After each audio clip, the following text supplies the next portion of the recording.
దారి మార్గంలో వెళ్తుంటే ద్విచక్ర వాహనం పైన వెళ్తున్న యువకుడు అదుపు తప్పి డివైడర్ ని ఢీకొట్టగా తెలంగాణ యువత రాష్ట్ర అధ్యక్షుడు ఇమ్మడి సతీష్ గారు ప్రమాదాన్ని గుర్తించి గాయపడిన యువకుడిని లేపి తనకి తగిలిన గాయాలను చూసి 108 అంబులెన్స్ కి కాల్ చేసి మెరుగైన చికిత్స కోసం హనుమకొండ ప్రైవేట్ ఆసుపత్రికి పంపించడం జరిగింది.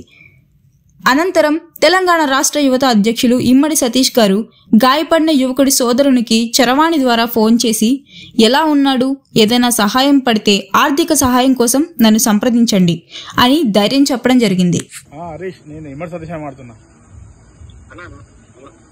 ఎట్లుంది ఇప్పుడు?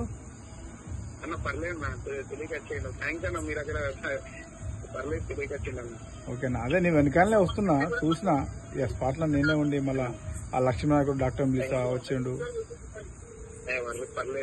ఓకేనా, బాగున్నాడా? దేవుని దేవాళ్ళు ఏం వ్యాధులు నీకు? అదే నువ్వు టెన్షన్ పడుతుంది, అందుకే ధైర్యం చెప్తాను నీకు. ఏం టెన్షన్ పడక అవసరం ఉంటే చండీలు పంపించిన షాప్, అందుకే అక్కడ చండూరుకి వచ్చిన ఇక్కడికి.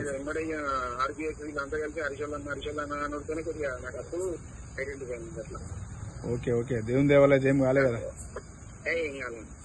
Okay okay okay okay okay okay okay రెడ్ బాయ్. ఏమన్నా హాస్పిటల్ ఖర్చులు ఇబ్బంది ఉంటే చెప్పు, అది ఓకేనా? ఏం ఇబ్బంది పడకు. ఫస్ట్ మనిషికి ఏం కావద్దు, ఆయనకి ఏం కాకుండా చూసుకోవాలి. ఆయన హాస్పిటల్ ఖర్చులు అంటే ఎప్పుడు నేను డిసైడ్ చేస్తాను. ఓకేనా? సరే, ఓకే ఓకే ఓకే.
పోదా అన్న ఈ బండి కిరాణా బండి పక్కన